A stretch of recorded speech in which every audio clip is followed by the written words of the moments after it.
너무 반갑습니다. 고향에 온 게 너무 좋고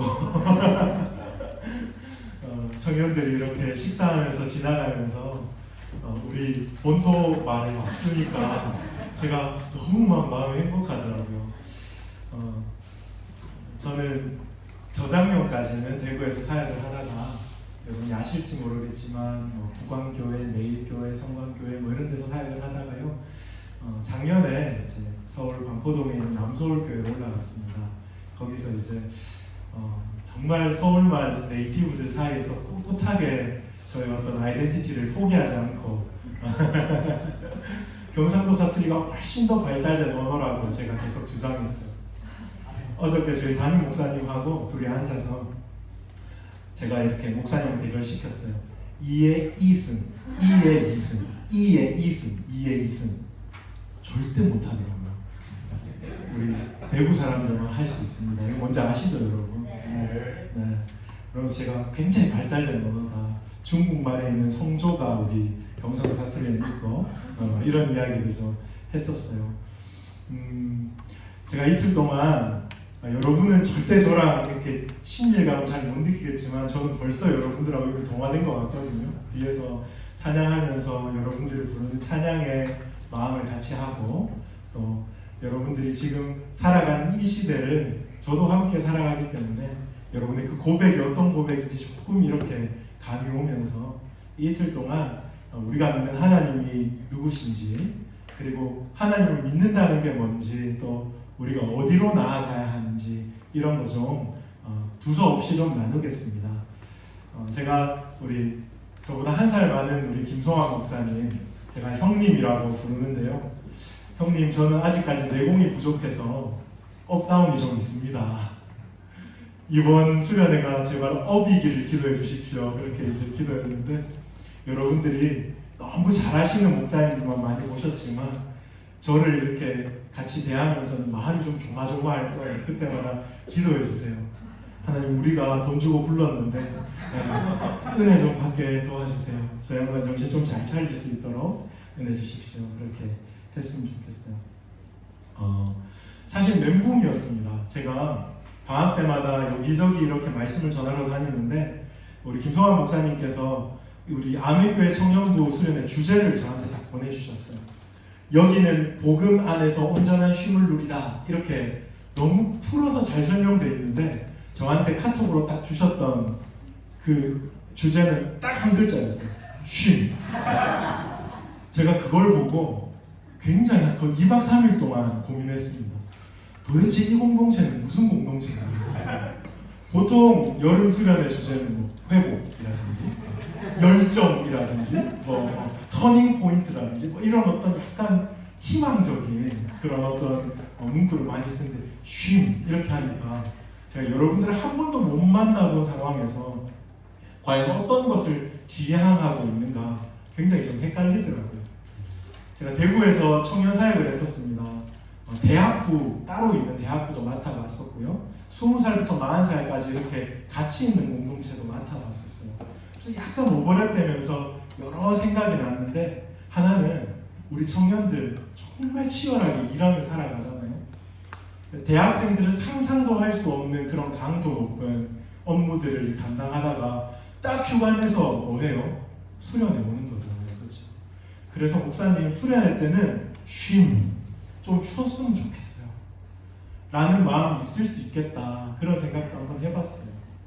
그리고 어릴 때부터 교회 오래 다녔던 친구들은 매번 수련회가 열정 하니까 아무리 열정을 내도 더 큰 열정을 내도 나는 잘 바뀌지 않고 또 세상도 잘 바뀌지 않고 그렇기 때문에 그냥 반대급부로 그냥 이번에는 한 쉼해봅시다 이렇게 생각도 했을 것이다 이런 생각도 해봤어요. 이 중에 분명히 있을 겁니다. 아주 다양한 니즈가 분명히 있을 텐데 그리고 우리 김성환 목사님이 주셨던 그 마태복음 11장 그 말씀을 이렇게 보면서 아마 정신이 똑바로 박힌 공동체라면 이런 쉼을 원하는 것보다는 하나님이 우리에게 주시는 참된 쉼, 복음이 약속하고 있는 쉼에 대한 어떤 갈망 잘 포장했죠, 그렇죠? 네. 갈망. 그 간절한 하나님 앞에서 정말 정직하고 솔직한 우리의 마음을 쏟아내고 싶은 그런 시간이지 않을까 이런 생각을 했습니다. 그래서 정말 2박 3일 동안 고민하면서 오늘 빌립보서 1장 1절과 2절을 해야겠지만 잠시 마태복음 11장 말씀을 여러분과 함께 살펴보길 원합니다. 마태복음 11장 28절, 29절, 30절인데요. 먼저 말씀을 한번 펴보십시오. 마태복음 11장 28절로 30절 말씀. 형제들이 한 절, 자매들이 한 절, 마지막 30절은 같이 읽겠습니다. 형제들부터 28절 시작.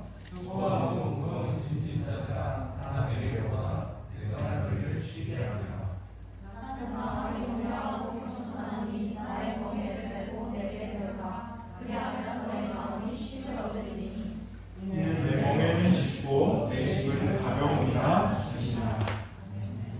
이 말씀에 보시면요, 수고하고 무거운 짐진자들아 다 내게로 오라. 내가 너를 쉬게 하리라. 내게로 오면 내가 너를 쉬게 한다 이렇게 말씀하고 있습니다. 근데 29절에 보면 나는 마음이 온유하고 겸손하니 나의 멍에를 메고 내게 배우라 이렇게 말해요. 28절에 쉬게 하리라 라는 말과 완전히 상충되는 나의 멍에를 메고 내게 배우라 라는 말씀이 너무 당연한 것처럼 턱 하고 튀어나와요. 쉬게 해주겠다고 할 때는 언제고 또 멍에를 메라고 이렇게 우리에게 말씀하시는 것이 굉장히 모순적이잖아요. 그렇죠? 여러분 멍에가 뭔지는 아시죠? 그렇죠? 소 달구지, 쟁기를 끌고 있는 소 보면 어깨에 이렇게 나무로 이렇게 만들어 놓은 거예요. 달구지를 잘 끌도록 하기 위해서, 쟁기를 잘 끌도록 하기 위해서 어깨에 이렇게 딱 이렇게 해놓은 어떤 그런 틀이라고 해야 되나? 그게 멍에예요. 무겁겠죠? 불편하겠죠? 되게 싫을 것 같아요. 내 어깨에 멍에가 딱 매이면. 내가 너를 쉬게 하리라 라고 해놓고 또 내 멍에를 메고 배우라 이렇게 말하니까 되게 거짓말 같아요. 제가 교회를 다니면서 모태신앙으로 교회를 다니면서 정말 예수님은 거짓말쟁이가 틀림없어 이렇게 생각할 때가 참 많았어요. 교회 다니면 복받게 해준다 이런 말씀이 정말 마음에 신비롭고 아름답게 와닿았는데 삶의 자리에서 교회를 열심히 다니면서 비교를 해보니까 복은커녕 정말 고되고 힘들고 제 삶에 과부하 걸리는 같은 경험을 참 많이 했던 것 같아요. 여러분의 친구들 한번 보십시오. 여러분 친구들 열심히 공부하잖아요. 그렇죠? 월화수목금 열심히 공부하고 토요일 날은 부족한 거, 그러니까 자격증 공부를 하든지 아니면 부족한 거 공부 딱 하고 일요일 날 어떻게 해요? 애들하고 같이 놀러 가요. 바람도 쐬고 그리고 또 밤새도록 좀 이렇게 스트레스도 풀고 그렇게 해요. 방학 때는 또 어떻게 해요? 방학 때는 실력을 키우기 위해서 인텐시브 코스 같은 거 딱 듣고 뭐 이렇게 지나고 그렇게 해요. 여러분들은 어떻게 합니까? 월화수목금 열심히 공부해요. 토요일 날 교회 오고 주일 날 교회 와요. 그렇죠? 하루 종일 주일학교 공사하고 또 여러분 부서 섬기고 리더로 섬기고 찬양팀으로 섬기고 집에 가면 파김치가 돼요. 나를 위해서 할 수 있는 시간이 잘 안 주어져요. 방학 때는 어떻습니까? 여러분도 여기 와야 되잖아요. 그렇죠? 여기 오려면 그냥 오면 됩니까? 10명 넘는 팀들이 이렇게 아름다운 세션으로 찬양을 하기 위해서는 연습해야 되잖아요. 그러니까 예수 믿으면 투자해야 되는 게 너무 많은 거예요. 물질과 에너지와 집중력과 관심을 다 투자하고 그것이 복되다라기보다는 굉장히 서글프고 때로는 고되고 과부하 걸리고 하나님 난 언제 쉽니까? 그리고 이게 돈이 되는 일도 아니에요. 그렇죠? 돌아보면 이 섬김을 열심히 했다고 해서 내가 막 개발되어 있는 것도 아니에요. 좀 소진되는 것 같은 제가 그런 느낌들을 많이 받으면서 성경은 거짓말인 게 틀림없어. 약간 악덕 고용주처럼 그냥 이렇게 빨대를 탁 뽑아서 쫙 뽑아먹고는 탁 버리는. 전혀 여러분은 제가 어둡고 암울하고 정말 딱한 청소년 시절을 보냈다 그렇죠. 그런 생각도 참 많이 했어요. 오늘 말씀만 봐도 그렇잖아요. 쉬게 하리라 하고 딱 꼬셔놓고 가까이 오면 멍에를 탁 내요. 그러니까 뭔가 앞과 뒤가 다른 것 같은 굉장히 논리적이고 교묘한 말로 결국에는 우리의 호주머니를 털고 에너지를 빼앗아가고 버리는 이런 종교가 아닐까. 혹시 아직까지도 이런 생각하는 지체들이 이 자리에 있을지도 모르겠어요. 그래서 한번 제가 어제 청소년 시절의 고민들을 한번 이야기해봤어요. 근데 그런 것들 다 설명하기는 어렵지만 적어도 이 본문을 볼 때 우리가 이렇게 생각하는 것은 오해입니다. 오해. 쉬게 하리라고 했는데 왜 멍에를 매라고 하는지, 앞과 뒤가 다르고 인과가 다르고 결국은 거짓말이다, 이렇게 생각하면 그것은 우리가 어리석어서 그래요. 성경을 제대로 읽지 못해서 이런 오류에 빠지는 겁니다. 멍에를 맨다라고 할 때 예수님 당시에 멍에를 맨다 할 때는 결의소를 부리는 거예요. 그러니까 소 한 마리에 멍에를 메우는 것이 아니고 결의소, 2마리 소에 멍에를 딱 메워서 중간에 이렇게 라인을 쭉 연결해서 쟁기나 아니면 우마차 같은 거 끌도록 그렇게 했어요. 2마리가 같이 가도록 하기 위해서 링크하는 역할을 그 멍에가 한 겁니다. 어떤 목사님이 되게 재밌는 이야기 하더라고요. 황소는 멍에를 못 맨대요. 왜 그런가 하면 황소는 성질이 더러워서 멍에를 메우면 펄쩍펄쩍 뛰고 주인이 시키는 대로 잘 가지 않고 주인이 맡긴 역할을 잘 수행하지 않는데요. 그래서 멍에를 메울 때는 어떤 소에게 메우냐 하면 암소에게 멍에를 메우고 암소 한 마리와 주로 그 암소의 새끼와 같이 멍에를 메인대요. 만약에 이 새끼가 팔려갔으면 암소보다 조금 어리고 힘이 없는 소와 함께 멍에를 딱 메운대요. 이 암소는 안소라고 하고, 그리고 더 덩치가 작고 새끼 소는 마라소라고 하는데 굉장히 신기해요. 주인은 안소와만 소통해요. 어미소, 암소 아니면 성년이 된 그 소와만 소통을 해요. 그리고 따라오는 마라소는 안소를 따라가는 거예요. 안소가 앞으로 가면 앞으로 가고 멈추면 멈추고 힘을 더 내면 따라 힘을 내고 힘을 빼면 힘을 빼면서 보조를 맞추어서 둘이가 함께 밭을 간대요. 나의 멍에를 베고 내게 배우라 라고 말할 때 우리 주님께서 우리에게 말씀하시는 것은 친히 내가 안소가 되어주겠다, 그렇게 하는 거예요. 왜요? 마라소도 언젠가는 안소로서의 역할을 해야 하잖아요.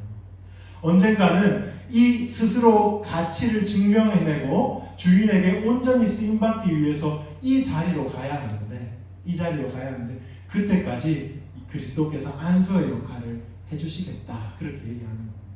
그러니까 내 멍에를 메고 내게 배우라 하는 것은 예수님이 지금까지 메고 있던 멍에를 이제 너 왔구나, 드디어 이제 속아서 왔구나 하면서 멍에를 딱 벗어서 탁 메어주고 이제 일해 하는 것이 아니고, 예수님이 리더가 되고 예수님이 헬퍼가 되고, 그리고 성경의 표현으로는 예수님과 동행하는 일이 비로소 일어나는 것, 그것이 멍에를 메고 내게 배우라 라는 겁니다.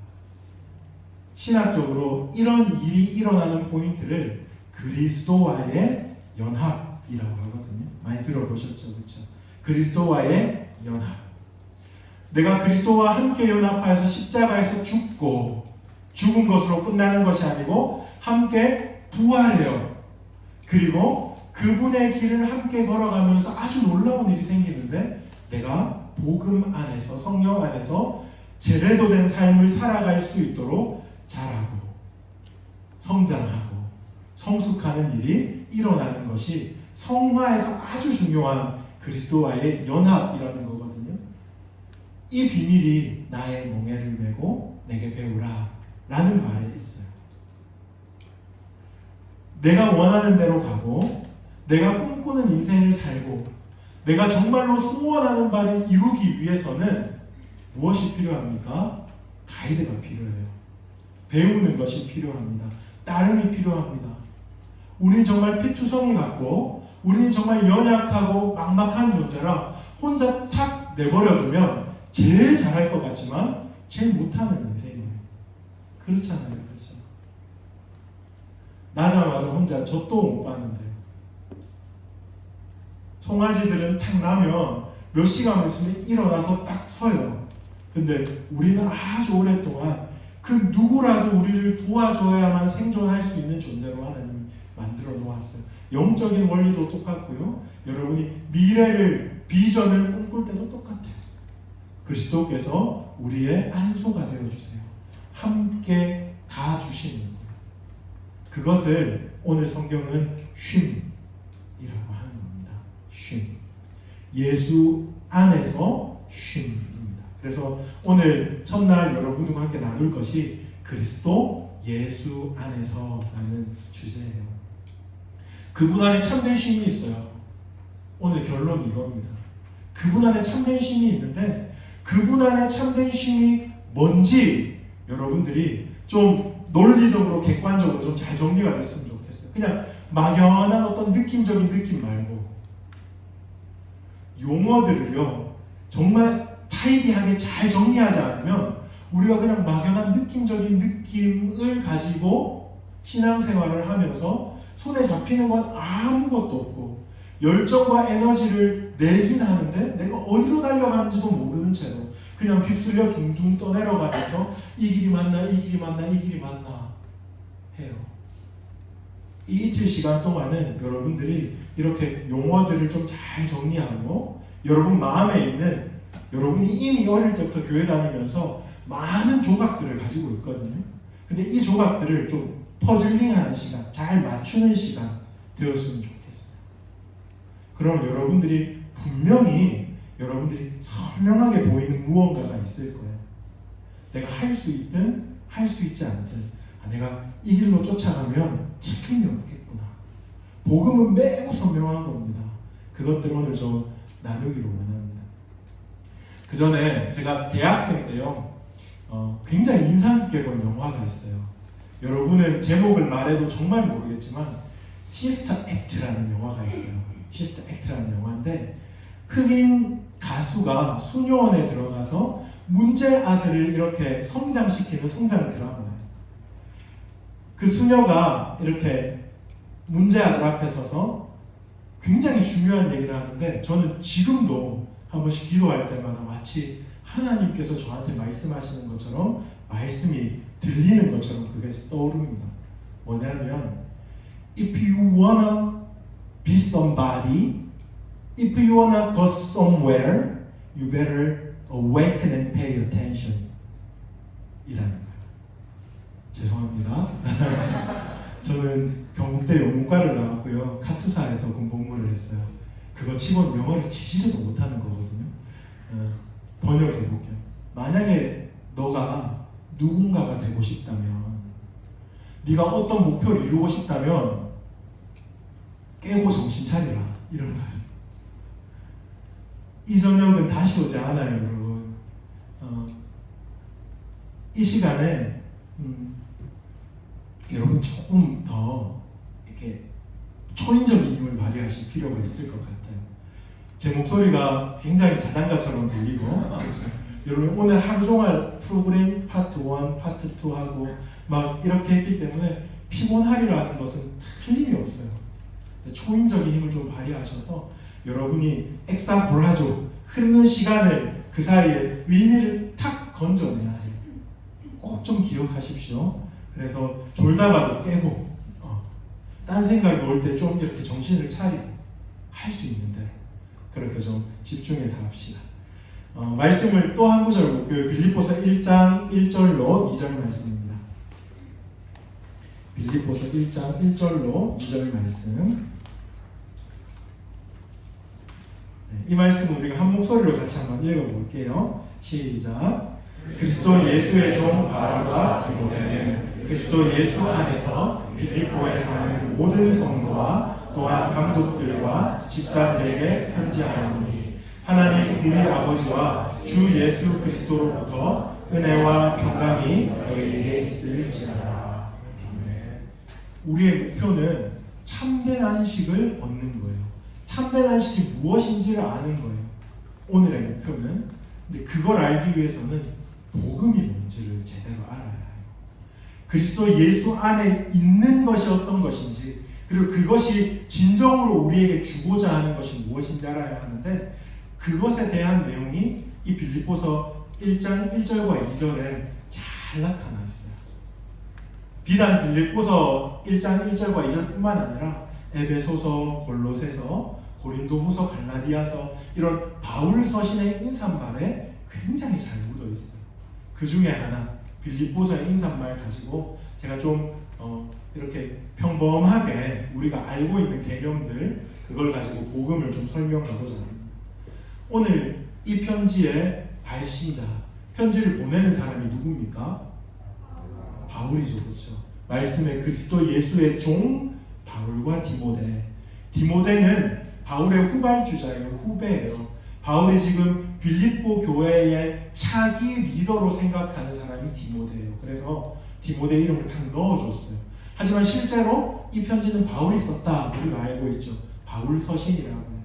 바울이 자기를 어떻게 소개하는지 먼저 한번 주목해 봅시다. 바울이 이렇게 얘기해요. 그리스도 예수의 종 바울. 바울의 자기 인식입니다. 자기 정체성이에요. 복음이 완전히 바꿔놓은 사람, 정말 예수 안에서 예수 안에 있음에 가장 복을 누리며 살아가는 이 바울의 자기 정체성을 한마디로 그리스도 예수의 종이다 이렇게 얘기해요. 이 정체성 속에 복음이 빚어내는 영광이 굉장히 깊숙하게 들어있어요. 먼저 우리가 한번 생각해 볼까요? 예수님을 바울은 누구라고 부르시죠? 그리스도라고 부릅니다. 그리스도. 뒤늦게 예수님을 믿은 사람은 예수 그리스도 하니까 그리스도가 호인 줄 알더라고요. 호. 백범김구처럼. 아니죠, 그렇죠? 혹시 여러분 중에 지금까지 그렇게 알고 있던 친구 있습니까? 없죠? 예수 그리스도 할 때 그리스도는 무슨 뜻이에요? 구약 성경에는 이것은 히브리어로 메시아라고 기록했어요. 근데 신약으로 오면 이걸 그리스도 헬라어로 쓰고 있어요. 구원자라는 뜻이에요. 예수 그리스도라고 말하는데 예수님은 구원자입니다 라는 고백이에요. 우리가 예수 그리스도라고 고백할 때 그렇게 외치거나 찬양할 때마다 우리의 고백이 그 안에 들어가 있는 거예요. 이름만 의미하는 것이 아닙니다. 예수, 이 땅에 2000년 전에 오신 그 예수라는 한 인격은 우리의 그리스도다, 우리의 구원자다 라고 고백하는 것을 여러분 반드시 좀 알았으면 좋겠습니다. 여기서 구원자라는 뜻이 무엇인지 여러분 너무 잘 알고 계시죠? 그냥 단지 우리 힘이 부족할 때 도움을 보태주는 사람에게 구원자라는 칭호를 우리는 주지 않아요. 우리가 미궁 속에 빠졌을 때 우리를 잘 가르쳐서 지혜를 주고 해법을 알려주는 선생님에게 우리는 구원자라고 말하잖아요. 구원자라고 말할 때는 유일합니다. 죄의 문제를 해결하는 것. 죄의 문제를 해결하는 분에게 우리는 구원자, 그리스도, 메시아라는 말을 써요. 그래서 여러분이 구원이 주님께 있습니다, 예수님은 나의 구원자이십니다 할 때 여러분은 반드시 기억해야 하는 것이 죄의 문제입니다. 죄의 문제. 제가 고2 때 예수님을 만났어요. 고2 때 저한테 켜켜이 쌓여있던 문제 중에 대표적인 두 가지 문제가 있었는데, 하나는 성적이 곤두박질 치듯이 떨어졌다는 거. 여러분이 저를 볼 때 꽤 좀 똑똑해 보이죠, 그렇죠? 중학교 때는 말도 못했습니다. 중학교 때는요, 전교 1, 2등을 계속 했었어요. 정말 대구의 저 변두리에 있는 작은 학교였지만 그곳에서 전교 1, 2등을 계속했어요. 고등학교 딱 들어와서 수성구 근처에 있는 청구고등학교에 제가 들어갔거든요. 요즘 청구 있어요? 청구고? 들어갔거든요. 수성구 친구들이랑 딱 붙으니까 성적이 막 쭉쭉쭉 떨어지는 거예요. 저는 어렸을 때 참 작고 뚱뚱하고 못생겼었어요. 저의 유일한 자기 만족과 정체성은 뭐냐면 나는 공부 잘해. 나는 공부 잘해. 그런데 고등학교 딱 들어가서 성적이 쭉쭉 떨어지니까 정신을 못 차리겠는 거예요. 나는 누구지? 공부 잘하는 것에 자기 정체성을 딱 걸고 있던 사람이 공부가 확 무너지니까요, 정말 정신을 차릴 수 없었어요. 그리고 또 다른 한 가지 문제, 이 학업과 전혀 반대쪽에 있는 문제인데 중3 때부터 담임 목사님의 첫째 딸 남수정 자매를 저는 끝없이 동경하고 사랑했거든요. 우리 뒤에 김성환 목사님 빵 터졌어요. 정말 중3 때부터 키가 작고 똥똥하고 잘 못생겼으니까 대범하게 앞장서 나 너 사랑해 좋아해 이렇게 하지 못하고, 그때는 저희 삐삐 세대였거든요. 맨날 음성 남기. 교회 앞에 살았으니까 지나가면서 창문에 불 켜있고 걔가 성악과였거든요. 노래 부르는 거 한참 듣다가 와 정말 찌질하다 그치? 진짜 찌질하게 중3, 고1, 고2 그 짝사랑이 얼마나 길었어요 그쵸? 제가 이렇게 항상 라이벌처럼 느꼈던, 사실 그 친구는 저에게 라이벌 의식을 1도 안 느꼈겠지만 라이벌처럼 느꼈던 한 친구가 있어요. 키도 크고 제가 생각할 때는 기생오락처럼 생겼는데 자매들을 좋아하더라고요. 수정이가 얘를 좋아하는 것 같고 막 저는 막 마음이 무너지고 너무 슬프고, 이렇게 이제 고2까지 성적은 바닥을 치고 내가 좋아하는 자매에게 심지어 고백조차 못하고 그냥 주님한테 빙글빙글 돌았습니다. 인생이 뭐가 재밌었겠습니까? 참 비참하잖아요. 그런데 정말 저를 더 고통스럽게 하는 것이 사춘기가 딱 되니까 신앙의 회의가 찾아오는 거예요. 저희 아버지 장로님, 저희 어머니 권사님, 저희 누님 대학부 찬양팀, 저희 형님 고등부 임원 뭐 이랬었어요. 저는 와 예수 믿는다는 게 이거 너무 허구 아닌가? 제가 처음에 말씀드렸던 것이죠. 이거 그냥 정신승리 아닌가? 그냥 아버지 어머니의 문화권 속에 들어가서 그냥 나의 어떤 줏대와 중심이 없이 그냥 따라가는 거 아닌가? 이런 고민을 고1, 고2 때 굉장히 깊이 했어요. 그런데 교회를 떠나기가 쉽지 않았습니다. 왠지 아세요? 저희 아버지는 개성고등학교 영어 선생님이셨는데 개성고등학교 그 당시 영어 그 고등학교 학생들 사이에 유명했어요. 잘 때리는 선생님, 잘 때리는 선생님. 제가 어릴 때부터 정말 많이 맞았어요. 기억에 아버지가 저를 안아주시고 눈물 닦아주신 기억은 거의 없고 그냥 이렇게 화가 나면 엎드려가지고 이렇게 강목 같은 거로 맞거나 아니면 깃방맹이를 맞거나 아니면 문 같은 데 이렇게 머리 이렇게 찍힌 경험도 있던 것 같아요. 내가 교회 안 나가면 우리 아버지한테 맞아 죽을 텐데 하는 두려움.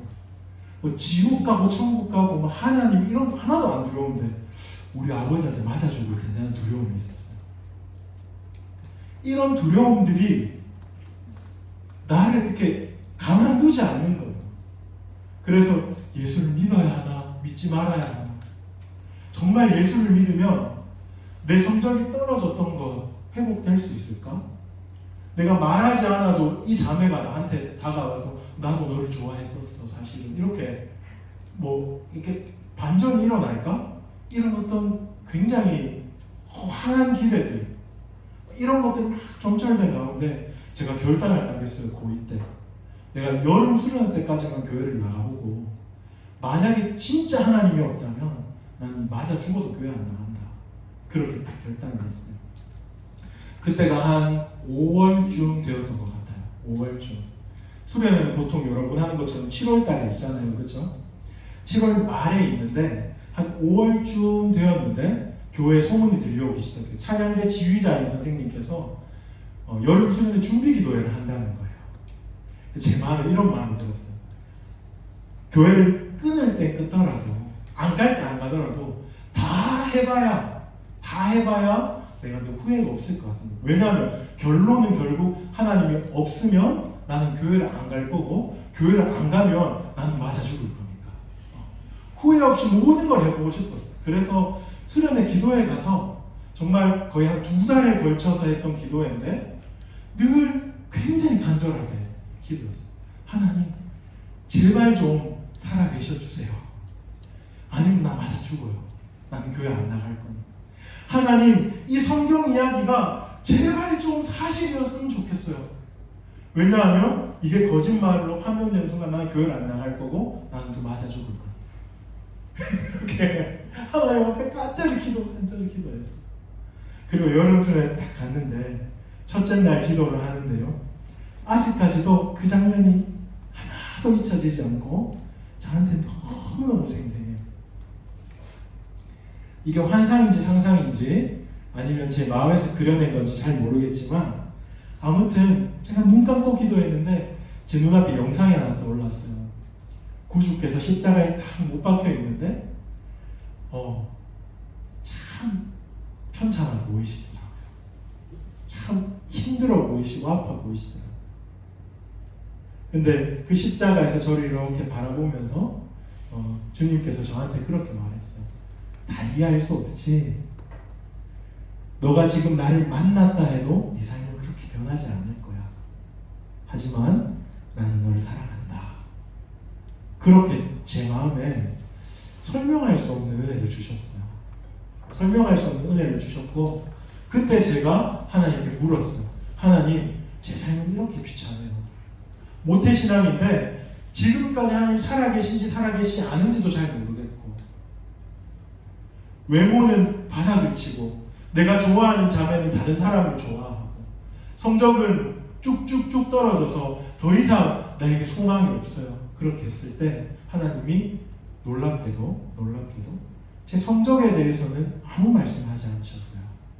그리고 이 남수정 자매에 대해서도 아무 말씀 안 하셨어요. 근데 한 가지 선명하게 보여주신 것이 저의 죄였어요. 제가 얼마나 죄인인지를 하나님께서 그 자리에서 많이 보여주셨어요. 많이 보여주셨고 그리스도께서 네 죄 때문에 내가 이 십자가에 달려있다. 네 죄 때문에 내가 너를 너무 사랑하기 때문에 내가 여기에서 너를 바라보고 있다. 그렇게 말씀하셨을 때 제가 한 가지 깨달은 게 있어요. 이런 문제들은 다 부수적인 거구나. 이런 문제들은 해결되어도 그만, 해결되지 않아도 그만인 문제구나. 내가 정말 본질을 놓치고 주변부만 치면서 살았구나. 하나님, 나는 왜 이렇게 못나게 태어났어요? 나는 왜 이렇게 키가 자꾸 뚱뚱해요? 왜 내가 좋아하는 사람 날 사랑해주지 않는 거죠? 왜 나는 이런 학교에 와서 성적이 바닥을 치는 거예요? 하나님께 끝없이 불평과 질문을 내려줬을 때 결국 하나님 저에게 보기 원했던 것은 죄의 문제였어요. 그리고 그 죄를 구원하신 예수님을 만났는데 참 놀라운 변화가 생겼어요. 제가 수련회 딱 갔다 와서 그 남수정이에요. 이름이 여러분 기억하세요? 지금 미국에서 선교사님 사모님이 되어 있는 친구인데 지금도 요새 이제 DM으로 연락하고 지내요. 남수정에게 찾아갔어요. 한 번도 그 친구 얼굴을 보고 말을 못했잖아요. 맨날 삐삐치고 아니면 이렇게 편지 같은 거 쓰고 그랬는데 얼굴을 딱 보고 이야기했어요. 제가 뭐라고 얘기했을까요? 여러분 되게 찌질한데 너무 이렇게 하지 마세요. 제가 그 자매 딱 보고 얘기했어요. 수정아, 이제는 내가 너 안 좋아해도 될 것 같아. 그렇게 얘기했어요. 그거 깜짝 놀라는 거예요. 수정아, 이제는 내가 너 안 좋아해도 될 것 같아. 내가 예수님 사랑하거든. 이랬어. 완전 좀 또라이인 것 같죠? 그렇죠? 수정이의 관점에서 이 감정을 언젠가 저는 꼭 한 번 듣고 싶어요. 자주 만나지만 한 번도 이 얘기를 꺼내본 적이 없어요. 그 친구 한국 나올 때마다 이렇게 만나기도 하고 하는데 그렇게 그리고 한 가지 하나님 놀라운 깨달음을 주셨어요. 공부는 해야 된다는 거예요. 자꾸 떨어지는 성적을 보면서 나는 옛날에 잘했는데 왜 이렇게 못하지? 와, 얘가 이런 학원들 다녔고 이런 과외들 할까 나는 못하는 거야. 계속 못하는 나만 집중했는데 예수님을 딱 만나고 나니까 공부도 좀 전화해야 되더라고. 하면 되지 뭐. 해서 굉장히 열심히 했어요. 정말 열심히 공부를 했는데 국사책을 다 외워버렸어요. 국사책을 몇 페이지에 무슨 그림이 있는 것까지 다 외워버렸어요. 수학 성적이 너무 안 나오니까 여러분은 지금 그런 거 안 할 텐데 우리는 뭐 수학의 정석, 그 뒤에 개념 원리 공통성 뭐 이런 게 있었거든요. 그 책을 1번부터 끝번까지 그냥 다 외워버렸어요. 성적이 막 오르더라고요. 그리고 고2 때 하나님이 저한테 20cm를 키워주셨어요. 키를. 제가 180이거든요. 이거는 사실은 너무 신비적이고 놀라운 경험이라 여러분들과 이렇게 동일하게 이제 공감대를 형성할 수 없겠죠, 그렇죠?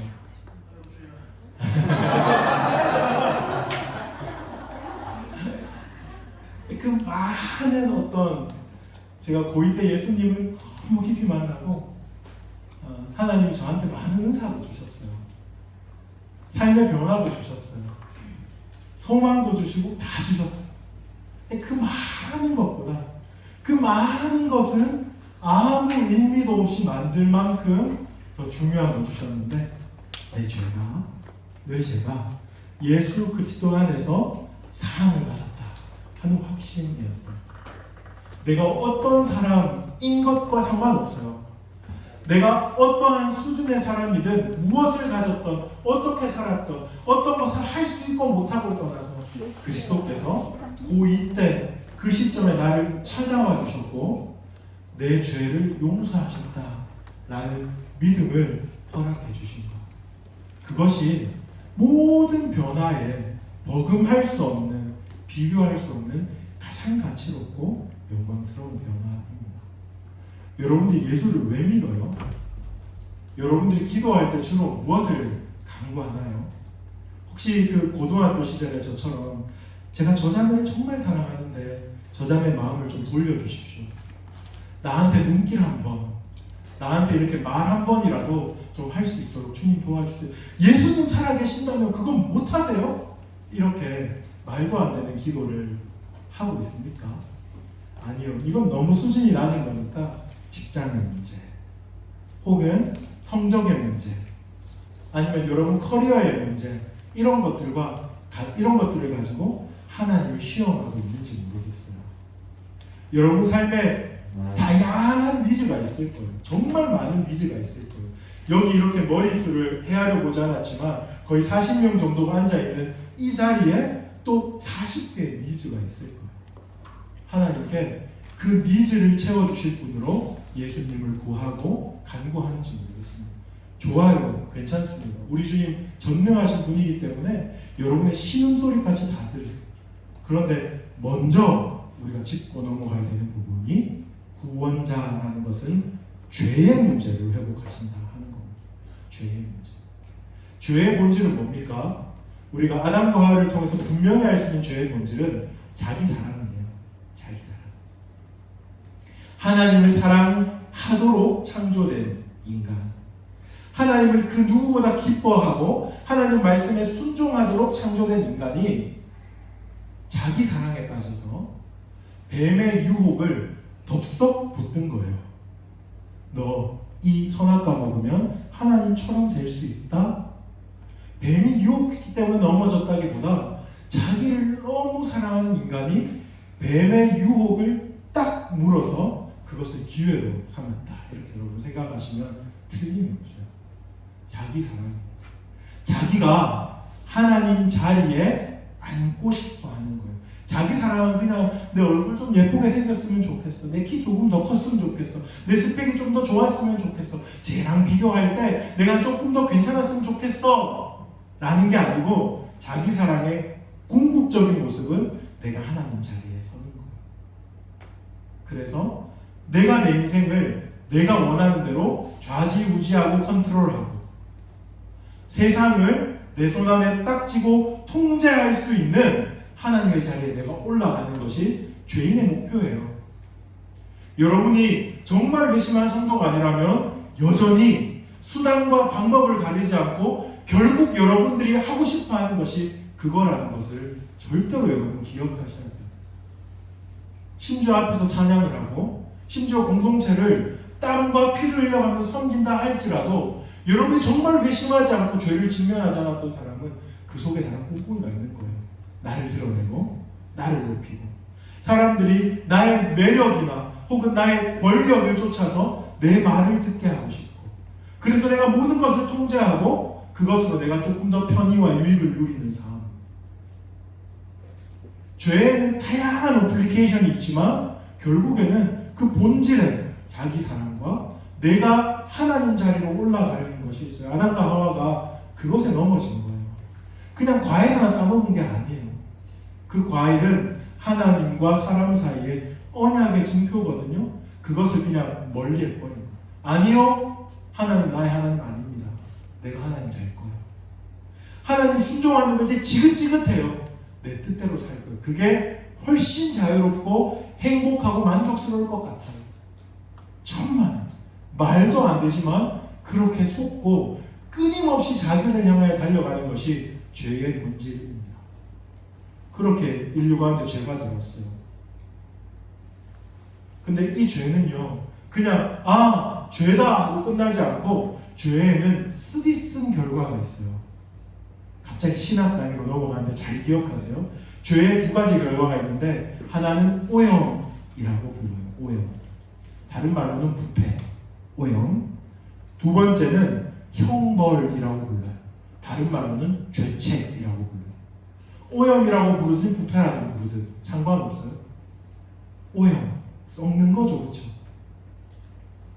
하나님을 딱 떠나서 죄를 지은 인간이 죄를 선택하면 어떨 것 같아요?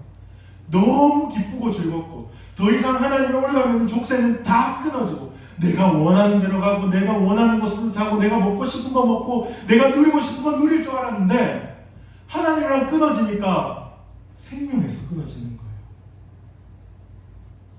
물을 떠난 물고기예요. 뿌리가 뽑혀버린 나무예요. 불가능합니다. 하나님을 떠났을 때 참된 자유와 참된 기쁨과 참된 즐거움을 누릴 거라는 것은 착각이고 거짓말이에요. 마귀는 거짓의 악이잖아요. 그렇죠? 오염이 시작되는 거예요. 점점 오염이 시작되는 거예요. 여러분 부산행 혹은 킹덤이라는 거 보셨어요? 이렇게 좀비는 전혀 성경적이지 않지만 좀비한테 딱 물리면 이제 시작되는 거잖아요. 그렇죠? 몸이 점점 돌아가는데 이 도망가다가 눈이 갑자기 하얀색으로 탁 변하면서 막 따라가잖아요. 그렇죠? 우리가 그러고 있는 겁니다. 하나님으로부터 딱 벗어났을 때 우리는 오염되었어요. 완전히 오염되었다는 거 여러분들이 좀 꼭 기억하시면 좋겠어요. 그리고 이 오염은 우리가 잘 아는 것처럼 하나님의 형상을 잃어버리는 것이다 라고도 설명할 수 있어요. 에베소서 4장에 보면 하나님의 형상이 의와 지식과 거룩 이렇게 말하거든요. 그런데 그 오염이 딱 시작되니까 의가 아니고 불의는 공평하지 않은 것, 정의롭지 않은 것. 지식이 아니라 무지. 하나님의 영적인 세계와 하나님의 다스리시는 원리를 이제는 도무지 알 수 없는 두더지처럼 어리석은 지성으로 전락했다. 칼빈이 그렇게 합니다. 무지예요. 그리고 거룩이 아니라 죄예요. 악함. 그런 존재가 되어버렸어요. 성경이 규정하는 죄의 결과입니다. 근데 그뿐만 아닙니다. 제가 부패, 오염 이야기했고 한편으로는 뭘 얘기했어요? 여러분 적던데 그쵸? 형벌. 형벌은 여러분 그거 기억하세요. 죄의 삭은 사망이다. 형벌로 사망이 들어온 겁니다. 제가 얼마 전에 새벽 기도에 늦어가지고 그냥 이면도로에 차를 세워놨어요. 그 형벌로 32,000원을 내게 되었어요. 형벌이에요. 형벌. 죄에는 형벌이 따라올 수밖에 없어요. 그 형벌이 뭐라고요? 사망이에요. 사망. 이 사망은 크게 두 가지가 있겠죠. 육적인 사망이에요. 사람은 누구나 죽는다. 원래는 그렇지 않았거든요. 원래 아담과 하와는 죽음을 모르는 채로 영생하며 에덴 동산에서 살아가도록 하나님이 창조하셨는데 사람은 누구나 죽는다. 이런 결과. 육적인 사망이 우리 가운데 형벌로 왔습니다. 이 육적인 사망, 여러분들이 죽음이 별로 많이 이렇게 안 느껴지잖아요. 오늘 이렇게 건강하고 여러분은 활성산소가 막 지금 이렇게 몸속에서 움직이고 있어서 내가 내일 죽을 거야, 아니면 모레 죽을 거야, 상상도 할 수 없는데, 하지만 여러분한테 계속 사인을 보내는 것이 있어요. 고통과 아픔과 슬픔과 때로는 정서적으로 지침과 정신적인 병들이 찾아오는 거예요. 그것들이 여러분에게 외치는 거예요. 너 결국 죽을 거야, 임마. 그렇게 말하는 거예요. 그 병만 딱 나으면 마치 내가 영원히 살 것처럼, 그 아픔만 딱 극복되면 훨씬 더 행복한 삶이 내 앞에 펼쳐질 것처럼 우리가 속으면서 살아가요. 하지만 우리가 그런 현상들에 딱 주목해보면서, 맞아, 우리는 유한한 인생이야. 죄로 말미암아 주어진 형벌인 사망이 왕노릇하는 인생을 살아가고 있는 거예요. 우리가 비록 예수님 안에서 회심하였다 할지라도 우리의 몸은 여전히 우리가 입고 있는 이 육신은 결국 죽음으로 나아가는 거죠. 육적인 죽음이 있어요. 근데 그거보다 더 혹독한 것이 영적인 죽음이에요. 영적인 죽음. 제가 아까 말했듯이 하나님과 단절되면서 오염이 시작되는 것. 하나님과 단절되면서 더 이상 그분의 생명을 누릴 수 없는 것. 그런 어떤 영적인 죽음을 경험하게 됩니다. 죄가 그렇게 만든다는 거예요. 죄가 우리를 부패와 형벌로 데리고 갑니다. 그때 우리가 어떻게 하겠습니까? 그때 우리가 예수님의 이름을 불러야 돼요. 우리 하나님께서 이 죄를 구원할 수 있는 다른 이름을 우리에게 주시지 않았습니다. 오직 그리스도 구원자 예수를 우리에게 주셨다는 것을 우리는 철석같이 믿어야 해요. 나의 노력으로, 나의 실력으로, 나의 돈으로, 나의 명예로, 나의 성공으로 구원을 살 수 있다? 절대로 그렇지 않아요. 예수 없으면 구원이 없고요. 예수 있어야 구원이 있다는 것을 성경은 끊임없이 우리에게 이야기해 줍니다. 예수가 있어야 돼요. 제가 나중에 행복과 평강과 이런 것도 연결해서 말하겠지만 지금은 이것만 여러분 포커싱 했으면 좋겠어요. 죄의 문제를 해결할 수 있는 분은 하나님께서 우리에게 보내주신 분은 예수님 밖에 없다. 예수님 이 땅에 오셔서 이렇게 말했어요. 예수님 눈앞에 있는 제자와 무리들에게 수고하고 무거운 짐진 자들아. 제가 오늘 여러분들께 설명한 대로 하면 이 부패하고 형벌 가운데 죽어가는 자들아 라고 말하는 거예요. 이 죄의 종노릇하고 정말 죄가 줄 복과 기쁨이라는 허상과 허무한 곳에 속아서 질질 끌려가고 있는 자들아 다 내게로 오라 이렇게 얘기합니다. 여러분의 외로움의 근거가 어디예요? 여러분의 열등의식의 근거가 어디 있습니까? 여러분이 이렇게 애쓰고 힘쓰며 살아가는데 여러분이 끝없이 지치게 하고 아프게 하고 눈물 짓게 하는 것의 근원이 어디예요? 죄예요.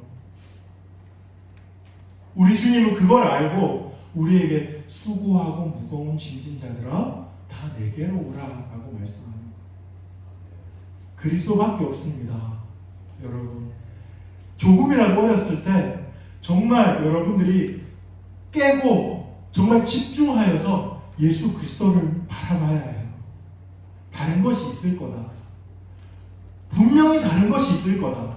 기독교에서 말하는 그거 말고 어차피 이쪽으로 올라가나 저쪽으로 올라가나 이쪽으로 올라가나 정상에 도달하는 건 마찬가지일 텐데 기독교에서 말하는 그리스도 말고 실력이라든지 돈이라든지 아니면 물질이라든지 친구 관계라든지 이런 걸로 행복과 구원을 찾을 수 없을까? 아니에요.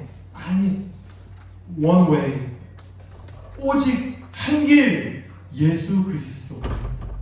그분만이 우리의 죄의 문제를 해결할 수 있는 겁니다. 죄는요, 삶과 동떨어진 주제가 아니에요. 내 삶에서는 여러분들이 실력이 필요하고, 삶에서는 돈이 필요하고, 삶에서는 명예가 필요하고, 삶에서는 성공이 필요하고, 교회에 와서 찬양할 때나 하나님 나는 죄인입니다. 나를 도와주세요. 하는 주제가 아니에요. 여러분 삶을 넘어뜨리고 아프게 하고 눈물 짓게 하고 슬프게 하는 그 근본에 죄라는 문제가 깔려 있는 거예요. 그 죄를 구원해 주실 분이 예수 그리스도밖에 없다 하는 겁니다. 여러분이 오늘 저녁에 기도할 때 그렇게 기도하셔야 돼요. 예수님, 나를 만나 주십시오. 예수님, 나의 죄의 문제를 해결해 주실 유일하신 분이 당신이오니 나에게 오셔서 구원의 은혜를 주십시오. 그렇게 기도해야 돼요. 여러분이 20년 교회를 다녔던, 30년 교회를 다녔던, 그 이상 교회를 다녔던, 그게 중요합니다. 정말 그렇게 직면해보지 않은 사람은 실제로 구원이라는 것이 무엇인지 결코 알 수 없고 그 구원의 즐거움과 그 구원의 기쁨을 누릴 수 없어요. 존재가 완전히 바뀌는, 존재가 완전히 뒤집어지고 깨어지는 그런 경험, 여러분들이 이 저녁에 정말 처절하게 다른 기도 제목 다 내려놓고라도 주님, 나의 구원자이신 예수님, 내 죄의 문제를 해결해 주십시오 라고 기도할 가치가 있어요. 오늘 안 되면 어떻게 해요? 내일 하면 되죠. 내일 안 되면 교회 가서 하면 돼요. 예수님이 우리를 만나 주신다는 것은 결코 기계적인 것이 아니에요. 램프를 문질렀는데 알라딘이 안 나와요. 그럼 어떻게 해야 돼요? 더 열심히 문질러야 돼요. 예수님은요? 그렇지 않아요. 예수님은 예수님께서 나를 만나주고 싶은 때에 만나주세요. 근데 우리는요? 그렇기 때문에 예수님이 만나주실 때까지 기다려야 합니까? 아니에요. 우리 입장에서는 정말로 창기처럼, 정말로 세리처럼, 정말로 그리스도가 없으면 아무것도 할 수 없는 자처럼 그분께 나아가서 은혜를 구해야 돼요. 그런 일들이 일어날 때 하나님 만나주시는 경험들, 여러분이 생각하는 것보다 빠른 시간에 경험하게 될 거예요. 왜냐하면 오늘 말씀하셨잖아요. 수고하고 무거운 짐 진 자들아 다 저리로 가라 이렇게 하지 않으시고 다 내게로 오라, 반사 이렇게 안 하시고 다 내게로 오라 그렇게 말씀하신 우리 구주이시기 때문에 우리의 이 뼈 아프고 하나님 앞에 간절한 기도 하나님께서 분명히 들어주실 거예요. 그리스도라는 이 고백을 꼭 좀 기억하시면 좋겠어요. 그리고 한 가지가 더 있죠. 그렇죠? 예수 그리스도의 종 바울이라는 말이 있어요. 바울은 예수 그리스도 그분이 나의 구원자입니다. 나는 그 구원을 입은 사람입니다. 라는 고백에서 끝나지 않고 종이라는 말을 쓰고 있어요. 이 종이라는 말을 헬라어로 찾아보면 둘로스라고 되어 있거든요. 둘로스. 배 이름 중에 둘로스라는 배가 있는데 그거 말고 여기서 둘로스는 뭐냐면 예전에 로마 시대에 종이 되게 많았어요. 근데 그 종들 중에 가장 하층민인 종을 둘로스라고 불렀대요. 지금 사도 바울은 예수 그리스도의 둘로스인 나 이렇게 말해요. 여기서도 우리가 이렇게 생각해 볼 수 있어요. 그러면 그렇지. 세상에 공짜가 있나? 구원을 주셨으면 그 구원으로 내가 이제 자유합니다 라고 하기 직전에 하나님께서 우리를 다시 자신의 종으로 탁 삼으시는 거예요. 그게 어떤 경제적인 원리, 이해득실을 따질 때 그렇지라고 생각할 수 있지만 여기서 종이라는 표현은 사도 바울이 예수 그리스도에 대한 사랑을 고백하는 것의 결정체예요. 이 종이라는 것은 내가 주님을 사랑합니다 라는 고백입니다. 왜 그런지 아세요?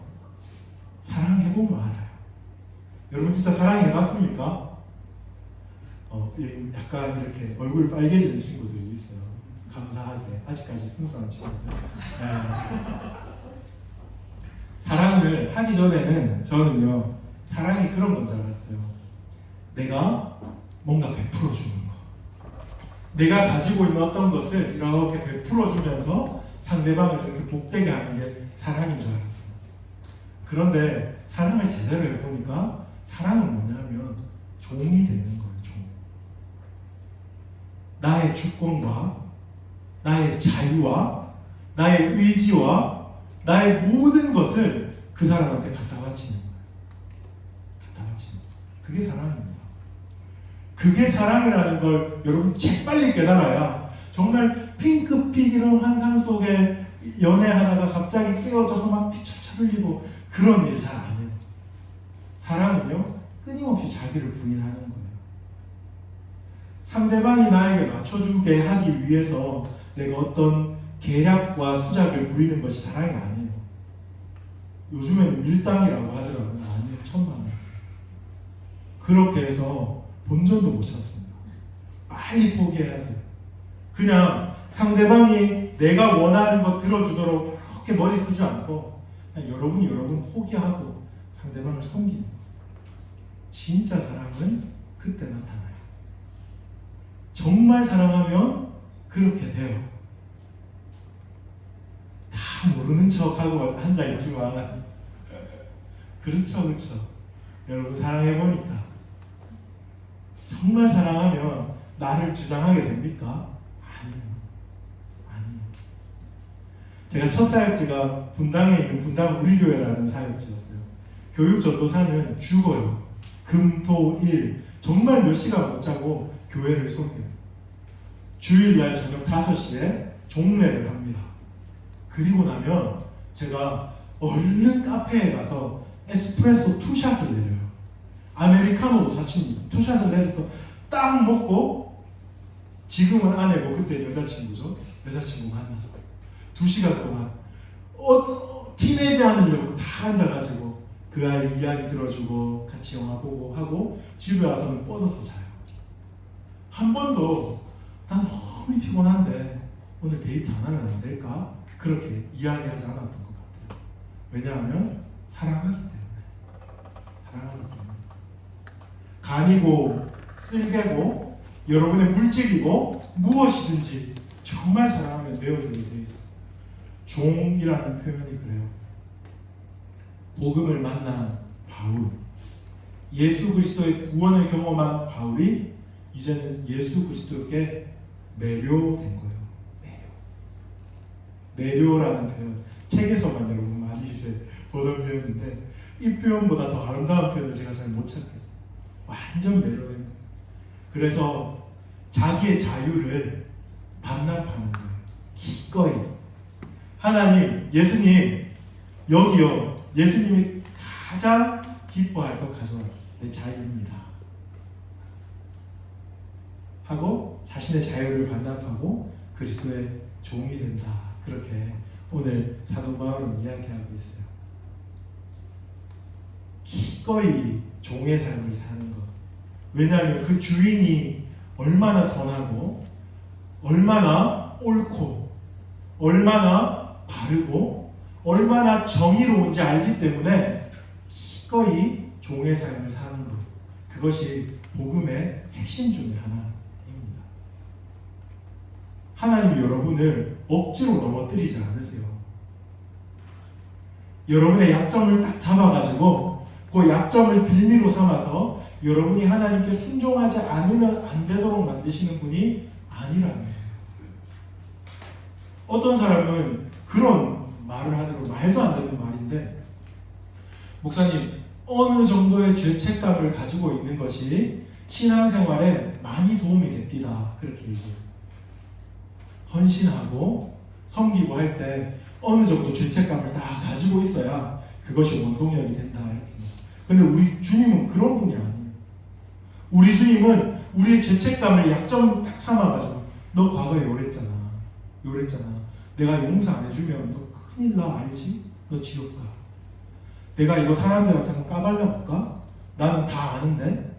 하면서 여러분의 회개를 받아내고자 하는 분이 아니에요. 그냥 용서하셨잖아요. 그렇죠? 우리의 어떠함에 상관없이 우리가 그걸 너무 알기 때문에 기꺼이 그분의 종이 되는 것, 그것이 복음이다 하는 거 여러분 좀 기억하고 넘어갔으면 좋겠습니다. 그리고요 2절로 잠시 내려와서요 보시면 2절에 주 예수 그리스도라는 표현이 있죠. 이게 똑같아요. 그리스도 예수의 종 바울 할 때 표현 주 예수 그리스도, 주인이시며 우리의 구원자십니다 라고 바울은 이렇게 고백하는 겁니다. 그 앞에 하나님 우리 아버지라는 표현이 있어요. 예수님을 우리가 구주로 영접하게 되고 예수님이 우리의 그리스도가 되면 또 다른 관계가 하나 활짝 열리는데 우리가 하나님께 담대히 나아갈 수 있는 관계가 열려요. 여러분이 누군가와 엄청 심하게 싸웠어요. 원수가 될 만큼 싸웠어요.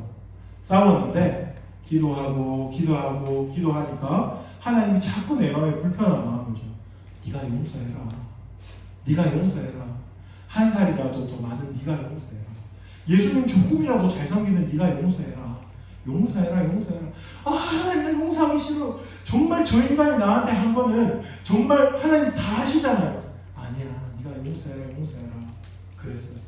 그래서 수련회 이런 때 기도하면서 이제 아마 김성환 목사님 그런 거 잘 아실 텐데 찾아가세요. 친구에게 찾아가세요. 이를 깎는 내가 너를 용서한다. 그렇게. 네. 분명히 용서를 했어요. 근데 그 다음날 그 친구를 봤을 때 막 사랑스럽고 안아주고 싶고 그의 허물이 하나도 안 보이고 정말 후광이 비칩니까? 아니에요. 억지로 용서는 할 수 있지만 관계의 회복은 전혀 다른 문제예요. 화목은 전혀 다른 문제예요. 예수 그리스도께서 우리의 죄를 사하여 주셨다 하는 것은 그분이 우리의 구세주가 되셨다는 것은 용서뿐만 아니라 화목까지 포함되고 있다는 것을 여러분들이 꼭 기억하셔야 돼요. 우리가 죄 때문에 하나님과 원수가 되었잖아요. 그렇죠? 하나님께 정면 도전하고 하나님께 불순종하고 하나님이 나의 하나님이 아니고 내가 왕입니다 하면서 반역죄를 저질렀어요. 근데 우리 구주께서 우리의 죄를 딱 용서해 주셨을 때 그냥 그 관계가 소강 상태에 머무르는 것이 아니라는 거예요.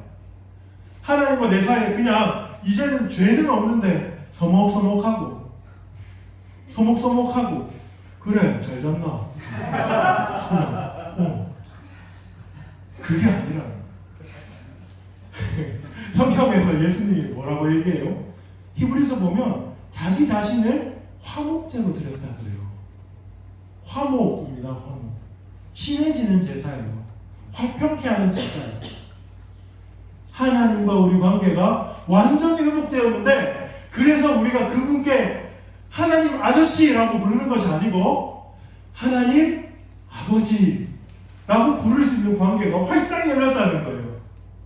이게 그리스도께서 우리에게 주신 복음의 영광의 핵심 중에 하나예요. 그리스도 종만큼이나 중요한 것이 하나님을 아버지라 부를 수 있게 된 거예요. 아버지는 어떤 분입니까?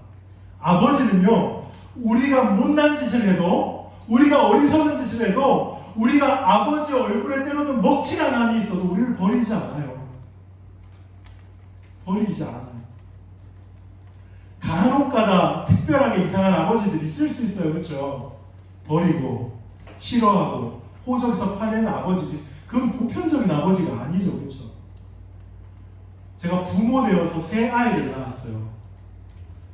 제 아이가 10살, 7살, 4살이에요. 나이 체계가 바뀌었다. 그렇죠? 우리 둘째가 7살인데 나는 그녀야 이렇게 하는데 제가 그저께 아이를 앉혀놓고 이렇게 얘기했어요. 정원아 미안한데 너 5살이야. 그랬더니 나 5살 싫어. 내가 이렇게 열심히 그녀가 되었는데 다시 5살이라니. 너무 귀엽죠. 그렇죠? 저는 그 귀여운 아이들 3명 때문에 별로 집에 가고 싶지 않습니다.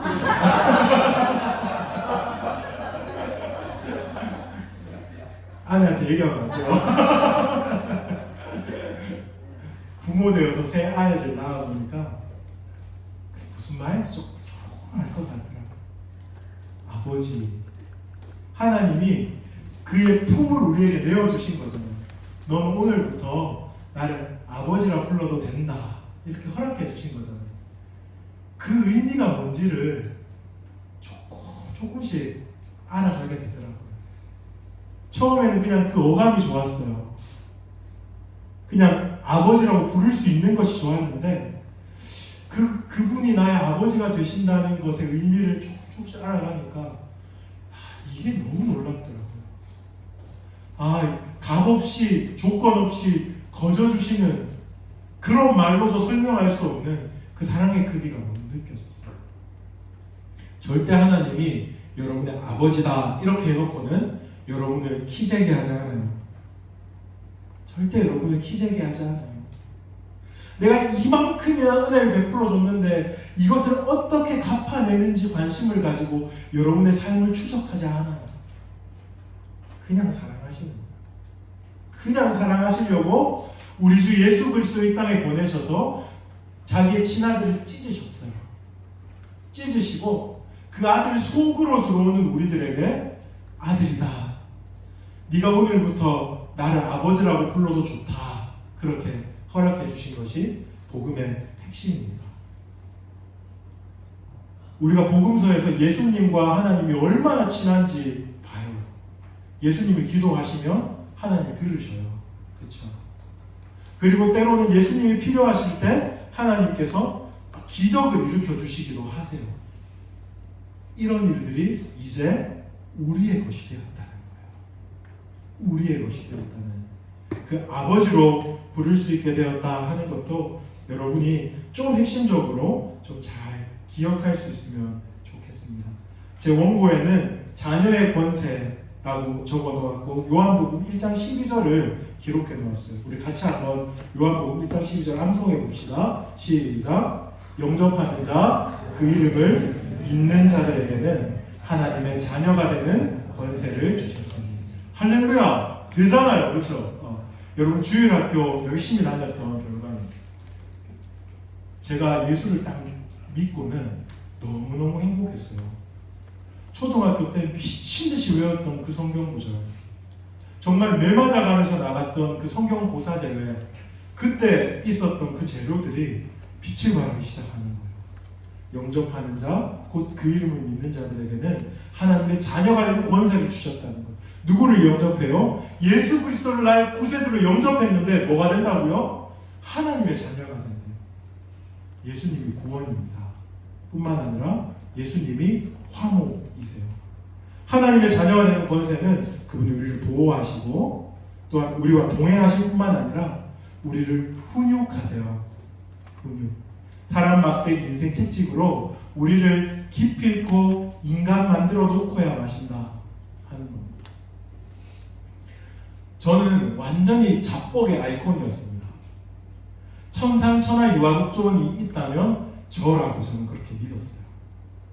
그만큼 하나님이 제 인생에 순간순간 아주 중요한 때마다 되는 은혜를 주셨어요. 안 되는 사람도 정말 많잖아요. 저랑 같이 살았던, 서울에서 같이 살았던 지금은 목사님이에요. 권영민이라는 형님이 있었어요. 저를 딱 붙들고 하는 말이, 나는 꿈꾸고 소원하고 기대하고 사모하는 모든 일마다 안 됐다는 거예요. 하나님께 금식하며 구했던 모든 일마다 실패로 돌아갔다는 거예요. 근데 내가 너를 보면 부러워 미치겠다는 거예요. 다 되는 것 같다. 그렇게 얘기하는 거예요. 그게 저주의 시작이었습니다. 그때가 제 신대원 1학년이었는데요. 안 되더라고요. 안 되는 일이 너무 많더라고요. 제가 그렇게 스프레소 2샷을 먹고 2시간 동안 3시간 동안 깨어서 그렇게 공들여 만났던 그 자매가 신대원 2학년 여름방학 때 비가 억수같이 내리는 올림픽 공원에서 제가 그때 모닝 신차를 딱 뽑았거든요. 제 옆자리에 앉히고 비를 맞으면서 음악을 크게 들으면서 낭만을 즐기려고 하는 순간 음악을 탁 끄면서 나를 탁 쳐다보면서 오빠 이제 헤어져 이렇게 얘기하더라고요. 그래서 우리는 1년 동안 헤어져 있었어요. 제가 주기적으로 찾아가고 그렇게 이제 시련의 아픔을 딱 느꼈는데, 그러면서 사역도 안 되고 내가 기대했던 것만큼 성적도 잘 안 나오고 하는 이런 일들을 막 겪었어요. 그래서 정말 굉장히 아름답게 기억하고 있는 동기가 있던데, 저는 정말 맨날 그 신대원에 있는 소래교회라는 작은 기도하는 교회가 있어요. 밤마다 하나님께 가서 악다구니를 부렸어요. 성령 충만해서 기도했던 게 아니고, 하나님 이럴 거면 나를 왜 여기까지 불렀냐고. 하나님 내 삶을 이런 식으로 무너뜨릴 거면 내가 대구 경북대학교 졸업하고 카투사 나오고 그래서 많은 기업들 갈 수 있는 그 찬스에 내가 그냥 그렇게 좋은 데 가서 돈이라도 좀 벌고 살았어. 왜 나를 이렇게 이런 곳에 이렇게 외롭게 불쌍하게. 그 기도를 정말 1년 내내 한 것 같아요. 근데 툭 튀어나온 감정인데 그런 시간들이 지나가고 3학년 이제 여름방학 딱 1년이 지나고 아내가 저한테 이제 돌아왔어요. 돌아오면서 아내가 저를 딱 쳐다보면서 한숨을 푹 쉬고 하는 말이, 그냥 우리 다시 만나자. 그렇게 이야기하더라고요. 그 1년 동안 저와 아내 사이에서 끊임없이 아내를 갈구고, 너 다시 진기 만나라, 너 다시 진기 만나라. 저한테 한 번씩 전화가 와서, 진기야 10번 찍어 안 넘어가는 나무 없다 라고 했던 그 아내를 너무 아끼고 사랑했던 목사님이 지금 제가 섬기는 교회 담임 목사님이세요. 너무너무 사랑하는 우리 담임 목사님. 그랬는데 아무튼 그 시간을 지나고 나서 제가 알았어요. 아, 하나님이 이 방법밖에 없었구나. 이렇게 기고만장하고 이렇게 교만하고 이렇게 하나님 머리 꼭대기에 있다고 믿는 이 정말 뺀질뺀질하고 악한 교육 전도사를 꺾어놓고 하나님 백성 만들 방법이 이것밖에 없었구나 하는 거 알았어요. 하나님은 사람 막대기와 인생 채찍으로 여러분들을 훈육하십니다. 왜요? 아버지니까. 아버지니까. 제가 여러분들 이렇게 보면 너무너무 예뻐요. 너무너무 예쁘고 여러분들이 이 자리에 와 있는 것만 해도 너무너무 감사해요. 그래서 제가 여러분들한테는 많은 칭찬을 할 거예요. 그렇지만 여러분 엄마는 어때요? 여러분 아빠는 어때요? 여러분 약점을 너무 잘 알고 있죠. 그렇죠? 여러분의 민낯을 너무 잘 알고 있어요. 밖에서 아까 찬양 인도하던 형제도 아마 저렇게 홀리하게 생긴 친구 잘 없거든요. 우리 종현 형제 제발 신학하지 마시고 좋은 장로님 되어주세요. 보통 이렇게 생긴 친구들은 목사 하더라고요. 약간 저주 같다, 그렇죠? 그게 아니고 이 형제도 집에 가서는 엄마가 아이고 이놈 새끼야, 니 언제 인간 될래? 할 수 있을 거잖아요, 그렇죠? 그게 아버지, 그게 어머니예요. 다른 사람은 절대 알 수 없는 나의 민낯, 다른 사람 앞에서는 절대 보여줄 수 없는 나의 비루함과 비참함을 아버지 어머니는 아시잖아요. 근데 아버지 어머니가 어떻게 하세요? 수단과 방법을 가리지 않고 고쳐주고 싶어 하세요. 하나님도 사람 막대기와 인생 채찍으로 여러분들을 아름답게 자라게 하고 싶어 하세요. 그것이 자녀의 권세입니다. 여러분, 자녀의 권세예요. 뇌 맞는 것도 자녀의 권세예요.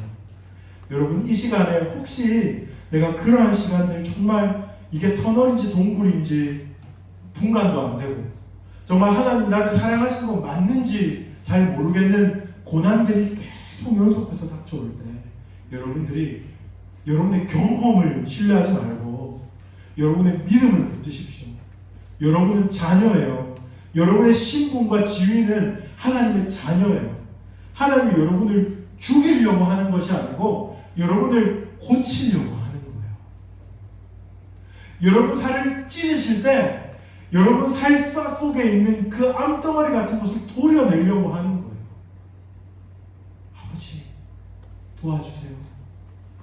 아버지 도와주세요 하며 그 시간 버티면 여러분이 정말 여러분이 상상할 수 없을 정도로 영광스러운 보석같이 빚어질 거예요. 정말 20대 때 30대 때 내가 40대 되면 이렇게 될 거라고 꿈꾸는 모습 있잖아요. 그보다 훨씬 더 영광스럽게 그 시간들 잘 지나가십니다. 그분이 아버지시기 때문에 그렇게 여러분들을 인도해 주실 거라고 저는 믿어하지 않습니다. 여러분 강명식이라는 찬양사 아시죠? 그렇죠? 많이 찬양 좋아하시는 친구 들어보셨을 텐데 우리가 굉장히 위로받는 찬양이 하나 있어요. 제가 써왔습니다. 하나님, 제겐 참 두려운 게 많습니다. 잘 모르는 것도 너무 많습니다. 부끄러운 일은 헤아릴 수도 없고 지치고 힘들 때 그때도 괜찮은 척 해야 할 때도 있습니다. 하지만 하나님 아버지, 하나님을 아버지라 부를 수 있어서 참 좋습니다. 그래도 하나님 아버지, 하나님을 아버지라 부를 수 있어서 참 다행입니다. 그 사람의 고백이에요. 근데 그 우리의 고백이 되었으면 좋겠어요. 여러분, 길이 안 보일 때 있잖아요. 내 힘으로는 도저히 극복할 수 없을 것 같은 상황이 닥쳐올 때 있잖아요. 정말 하나님의 얼굴빛이 나한테 한 올도 한 자락도 미치지 않을 때 있잖아요. 그때 여러분 어떻게 하세요? 기도를 이렇게 시작하세요. 아버지, 아버지.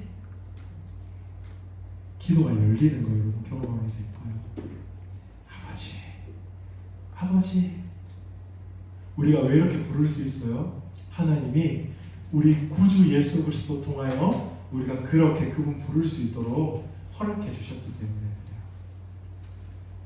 하나님 우리 아버지와 주 예수 그리스도. 여러분 이 고백을 많이 하세요. 기도는 다른 게 아닙니다. 기도는 이 고백을 발전시켜 나가는 거예요. 하나님이 내 아버지 되신 걸 믿어요. 세상이 모두 나에게 돌아서고 세상이 모두 나에게 가능성이 없다고 말할 때 하나님 나 믿어주시는 걸 믿어요. 내 아버지 되시잖아요. 기도할 수 있겠죠. 예수님 나의 주인입니다. 내가 그 누구보다 우리 예수님 사랑할 거예요. 세상 사람들 뭐라고 할지라도 당신이 나에게 최우선 순위입니다. 그것 때문에 때로는 손가락질 받더라도 때로는 바보라는 이야기를 듣더라도 나는 예수님을 주인이라고 고백하는 거 포기하지 않을 거예요. 왜냐하면 you deserve it. 당신이 그럴 만한 가치가 있기 때문에. 왜요? 내 모든 죄를 용서하셨잖아요. 자기의 살을 찢으시고 피를 흘리시는 우리가 지불해야 되는 모든 값을 대신 지불해 주신 분이 예수님이에요. 이런 식으로 여러분의 기도를 발전시키십시오. 저는 기도할 때 간구의 기도는 제일 마지막이에요. 간구의 기도로 기도가 잘 안 열리더라고요. 앉아서 하나님은 저에게 이런 분이세요. 안다운 분이세요. 하나님 저에게 이런 은혜 베풀어 주셨잖아요.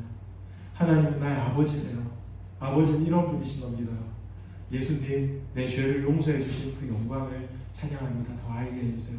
하고 이 고백에 오랫동안 머물러요. 이것이 복음의 고백입니다. 이 고백에 머무른 사람에게 마지막입니다. 이 고백에 머무른 사람에게 하나님이 두 가지 복을 주세요. 우리 2절을 한 번만 더 읽어볼까요? 시작. 하나님 우리 아버지와 주 예수 그리스도로부터 은혜와 평강이 너희에게 있을지어다. 아멘. 은혜와 평강을 선물로 주시는 거예요. 하나님을 아버지라고 부르는 자, 예수님을 주요 구주라고 고백하는 자에게 하나님이 반드시 주시는 것이 있어요. 그 누구도 예외가 없어요. 은혜와 평강을 주세요. 여러분 은혜가 뭡니까? 은혜는요 감동이 아닙니다. 감정이 아니에요. 은혜는요 여러분 딱 적어 놓으세요. 하나님의 통치라고 적어 놓으십시오. 하나님의 통치. 은혜는 하나님의 통치예요. 여러분 예배를 드리고 은혜 많이 받았습니다 라고 고백할 때 와, 목사님의 예화가 정말 감동적이었어요. 목사님 설교를 얼마나 그렇게 잘하세요? 목사님 어떻게 그렇게 똑똑하세요? 그 고백이 아니에요. 내가 목사님 이 예배를 통하여서 하나님의 다스림 속으로 들어갔습니다. 하나님의 통치를 경험했습니다. 그것이 은혜 받았다라는 표현입니다. 모든 것이 은혜입니다 라는 표현은 어떤 표현이에요? 모든 것을 하나님께서 딱 거머쥐고 있다는 뜻입니다. 선하신 하나님, 인자하신 하나님, 나의 아버지 되신 하나님께서 이 모든 사건 가운데, 모든 일 가운데 함께하고 계십니다 라는 것이 모든 것이 은혜입니다 라는 고백. 은혜는 틀림없이 하나님의 통치, 하나님의 다스림입니다. 여러분이 은혜를 경험할 때 두 가지 일이 여러분한테 생겨요. 하나는 뭐냐 하면 여러분이 하나님의 사랑을 충분히 경험하는 거예요. 왜냐하면 하나님은 다스리실 때 힘으로 다스리시는 것이 아니고 사랑으로 다스리시거든요. 세상은 어때요? 세상은 힘으로 다스려요. 세상의 원리는 힘의 원리입니다. 힘을 조금 더 가지면 통제하는 거예요. 그렇죠? 힘을 조금 더 가지면 내가 애쓰지 않고 다른 사람들을 부리면서 살아가는 거예요. 피라미드 구조예요. 하이라키가 딱 살아있어서 힘을 가지고 다른 사람의 머리를 밟고 올라서고 머리를 밟고 올라서서 내가 가진 힘을 가지고 나를 물리는 거예요. 나만 사는 거고 나만 아니면 되는 구도가 세상의 구도예요. 하나님 그렇게 안 다스리세요. 제가 중간에 얘기했지만 여러분 약점을 딱 잡아서 아니면 여러분의 구원이라는 것을 빌미로 삼아서 여러분을 종노를 시키는 거 아니에요. 이제 네가 소 같든 어찌됐든 내한테 왔으니까 내가 내 멍에를 너한테 딱 메우고 나 따라와 하고 예수님이 이제 그 가마 위에 이렇게 타고 이렇게 가고 밑에서 우리는 영차 하고 천국 가는 거 아니에요. 아니에요. 힘의 논리와 전혀 상관없는 은혜의 논리 가운데 하나님의 사랑으로 우리를 다스리신다 하는 거예요. 그걸 여러분들이 좀 경험했으면 좋겠어요. 이것을 경험해야만 세상의 힘의 논리에 빠져서 살지 않고 은혜의 논리로 살아가는 거예요. 내가 가진 것을 거저줘요. 왜요? 미쳤어요? 아니잖아요. 하나님이 갚아주시는 거 알기 때문에 그래요. 그죠? 손가락질 듣고 바보라는 소리 들어요. 왜요? 하나님이 나와 동행하심을 믿기 때문에 그래요. 그게 은혜의 원리예요. 그래서 때로는 져줘요. 때로는 양보해줘요. 여러분의 물질과 에너지와 시간을 이렇게 아멘교회에 갖다 쏟아붓는 이유가 어디 있어요? 담임 목사님 부자 만들어주려고? 아니잖아요. 그렇죠? 우리 공동체가 사람 많아져서 1년 사이에 100명 되고 200명 됐다고 신문에 내려고? 아니잖아요. 아니잖아요. 하나님 때문에 내 옆에 있는 지체와 함께 가는 그 일이 너무 기뻐서 여러분 토요일 일요일 시간들 내어주는 건 아닙니까? 이 여름방학 이 시간에 진짜 이 시간 여러분 황금 같은 시간이고 꿀 같은 시간이잖아요. 휴가를 쓴 지체들도 있을 거예요. 왜 여기 와 있어요? 도대체 왜 여기 와 있냐고요? 세상 사람들은 절대로 이해하지 못할 바보 같은 짓이에요. 여러분 돈까지 내고 왔잖아요. 그렇죠? 저는 돈 받아가는데 이런 어리석은 백성들 정말요. 여러분 주변에는 예수 믿는 사람 옆에 예수 믿는 사람들이 예수 믿는 사람이 있기 때문에 이런 약간 비슷한 경험들을 하면서 이해되어지는 걸 경험하는데 아예 예수 모르는 사람들 여러분이 이 자리에 있는 것 자체가 광신이고 맹신이고 미친 짓이에요. 그렇지 않아요? 근데 왜 그래요? 지금 왜 이러고 있는 거예요? 도대체? 은혜 때문에. 세상의 원리가 힘의 원리가 아니라 은혜의 원리라는 걸 우리 너무 잘 알기 때문에 그래요.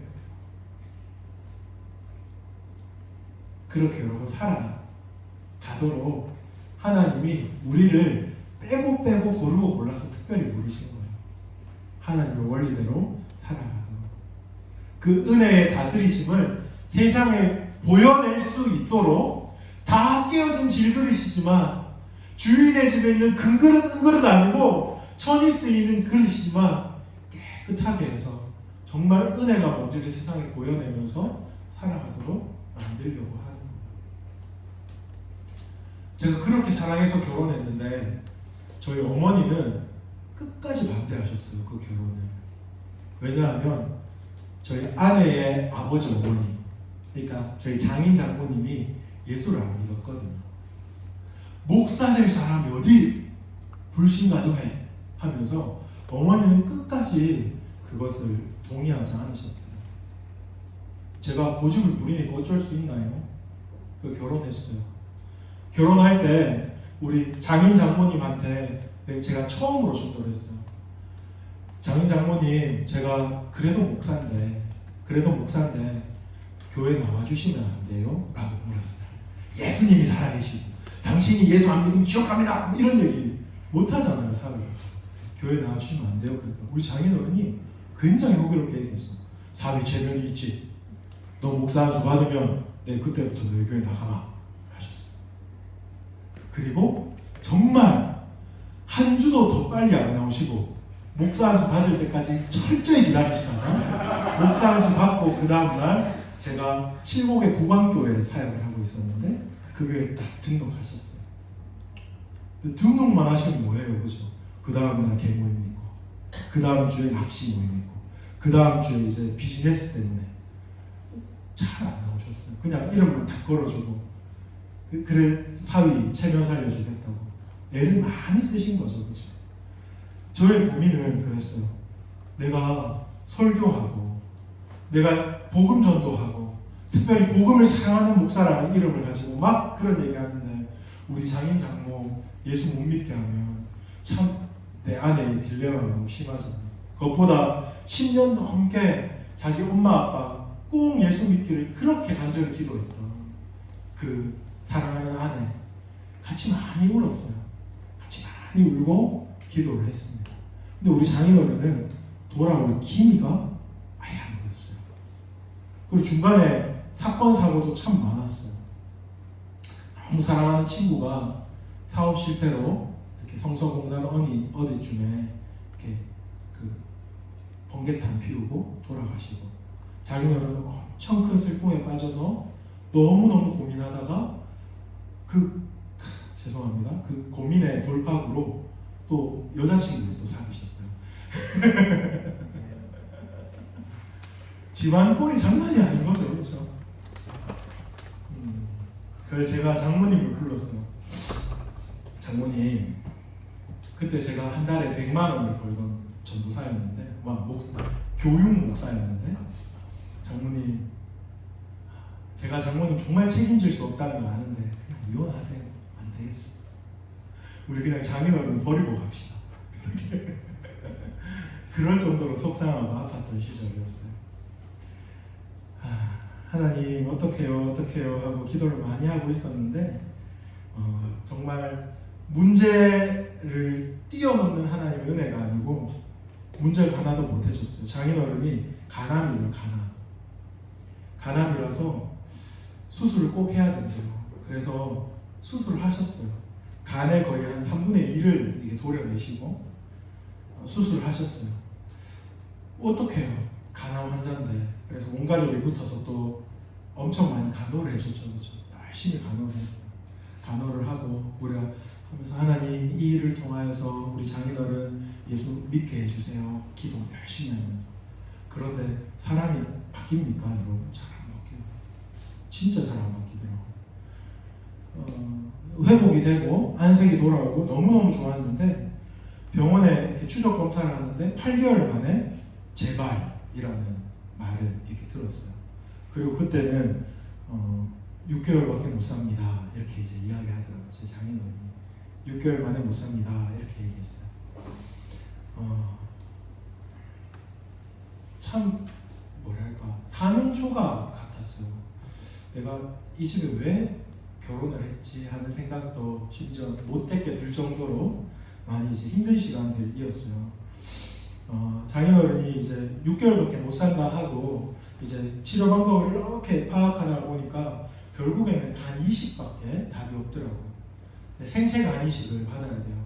뇌사자한테 간을 받거나 아니면 자녀, 와이프한테 간을 받거나. 여러분 슬기로운 의사생활을 보셔서 간 이식에 대한 어떤 기본적인 지식은 분명히 있을 거예요, 그렇죠?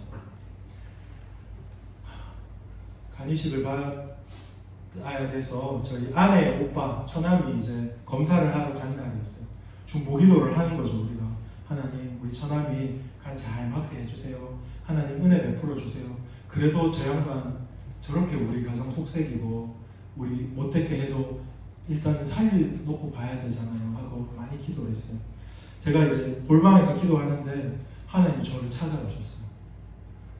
여러분이 기도하다가 하나님 여러분 딱 찾아오시는 경험들 해보셨죠? 그렇죠? 인생에 정말 몇 번 없어요. 정말 몇 번 없고 아주 중요한 주제나 혹은 여러분이 회심할 때 이렇게 감동을 주셨는데 하나님 저를 딱 찾아오셨어요. 제가 간절히 기도하는데 하나님이 귀로 들린 음성이 아니에요. 귀로 들린 음성이 아니고 정말 저희 존재를 울리는 음성으로 저한테 말씀을 하셨어요. 우리가 이제 경상도 사람 아닙니까? 우리 하나님 어떻게 얘기하셨어요? 경상도 사투리로 얘기하셨어요. 미국 사람이 기도했는데 한국말로 응답 안 하시잖아요, 그렇죠? 영어로 뭐 you can 어쩌고 얘기할 거 아니에요, 그렇죠? 저한테도 사투리로 딱 얘기하시는 거. 뭐라고 얘기하신지 아세요? 니다! 귀를 신 뭐지? 이게 뭐지? 니다! 이렇게 얘기하시는 거예요. 그래서 제가 줬어요. 제가 장인어른한테 간을 줬어요. 그 다음날 처남이 전화 왔어요. 간이 부적격이래요. 안 맞대요. 아들이지만 그게 뭔가 이렇게 안 맞아서 안 된대요. 장모님이 많이 우셨어요. 망감이 좋지 않은 거. 저희가 죽었으면 좋겠고 죄송합니다. 살았으면 좋겠고 죽었으면 하여튼 망감이 좋죠. 제가 장모님을 가서 장모님 제가 가가지고 한번 검사 한번 받아볼게요. 그러니까 장모님이 어디 절대 안 된다. 우리 사돈들 얼굴 내가 어떻게 보라고. 저한테도 엄마 아빠가 있잖아요, 그렇죠? 엄마 아빠가 그걸 찬성하겠어요. 근데 하나님 저한테 뭐라고 그랬어요? 니다! 다른 말이 없고 니다! 신용이라도 해야 되니까 다 갔어요. 원래 이제 검사를 할 때 어떻게 검사를 하냐면 초음파로 일단 간을 보고 그리고 난 다음에 CT, MRI, 피 검사하면서 이제 혈액형과 그리고 간 안에 어떤 이런 심층 이런 걸 해요. 가장 먼저 이제 초음파를 보러 딱 갔어요. 배를 까고 초음파 선생님이 잘 이렇게 하는데 두 마디 딱 했어요 저한테. 오 선생님 간이 크시네요. 한 마디. 두 마디는 수술 언제 해요? 아 내가 수술하는구나. CT, MRI 이런 거 보기도 전에 저는 수술하는 줄 알았어요. 그리고 집에 돌아오는데 피검사 다 하고 병원에서 전화가 온 거예요. 선생님 경대병원입니다. 선생님은 충분히 간 이식하실 수 있는 간을 가지고 계세요. 그런데 혹시 선생님이 원하시면 부적격이라고 말해드릴 수 있습니다. 이것은 선생님과 우리 병원이 끝까지 가지고 가는 비밀입니다. 그렇게 얘기하더라고요. 저를 배려해 주는 거죠. 순간 고민이 되더라고요. 잠시 고민을 끝내고 하나님 니다 하셨잖아요, 그렇죠? 그래서 이제 제가 할게요. 제가 한다고 말씀드려 주세요. 그러고 집에 갔어요. 이미 병원에서는 집에 전화가 왔어요. 사위분께서 간이식 하기로 했습니다. 아내랑 장모님이 너무 많이 울고 있었어요. 너무너무 많이 울고 있었어요. 그때 제가 말씀드렸어요. 다른 건 모르겠어요. 제가 할 수 있는 깜냥이 되는 사람도 아니라고 저는 생각하고 이 일이 어떤 절차로 어떻게 이루어지고 제가 부작용이 있을지 후유증이 있을지도 모르겠어요. 하지만 하나님께서 니다라고 하셨어요. 그래서 제가 한번 해보겠습니다 라고 하고 파리가 막 이 정도 이제 매력적으로 이렇게 저한테 네. 그러고 수술을 받았습니다. 수술을 받기 전날 밤에 저희 장인어른이 저를 1인실을 딱 잡아주고 자기는 6인실에 입원했어요. 그 환자가 자기는 6개월밖에 안 남았는데 저한테 면목이 없었던 거죠. 1인실에 딱 누워있는데 이건 아니다 싶더라고요. 그래서 장인어른을 1인실로 모셔왔어요. 모셔와서 베드에 둘이 딱 앉았어요. 장인어른한테 그렇게 얘기했어요. 장인어른이 저를 아시지 않습니까? 저는 정말 유약하고 세상의 기준으로 보면 남자답지 못한 남자입니다. 집에서는 막내고 험한 일 많이 안 하고 살았습니다. 그런데 왜 제가 장인어른한테 간 주려고 하냐면 예수님이 살아계시거든요. 그랬어요. 예수님이 저를 너무 사랑하셔서 저한테 살찌시고 피 흘리시면서 자기 몸을 주셨어요. 제가 그거 한번 흉내 내보려고요. 장인어른 할 수 있으시면 꼭 예수님 믿으셨으면 좋겠어요. 그렇게 얘기했어요. 장인어른이 펑펑 우시더라고요. 저 앞에서 처음으로 그렇게 눈물을 보이셨어요. 펑펑 우시고 그 다음날 수술을 받았죠. 저는 9시간 수술을 하고 저희 장인어른 13시간 수술을 했어요. 수술을 딱 하고 이제 회복실에 아주 오랫동안 있었던 것 같은데 마취가 잘 안 깨고 엘리베이터로 이렇게 병실로 돌아오는데 마취가 딱 깼어요. 마취가 깨면서 제 마음에 확 몰려오는, 너무 선명하게 몰려오는 그런 절망과 증오가 있었어요. 이게 이렇게 아픈 거였어? 진짜 입에서 욕이 막 튀어나오려고 하더라고요. 죽는 줄 알았습니다. 장인어른이 그랬어요. 내가 나중에 만나서 박서방 미안하네. 나는 개복을 이번이 3번째인데 내가 얼마나 아픈지 미리 이야기를 못하겠다고.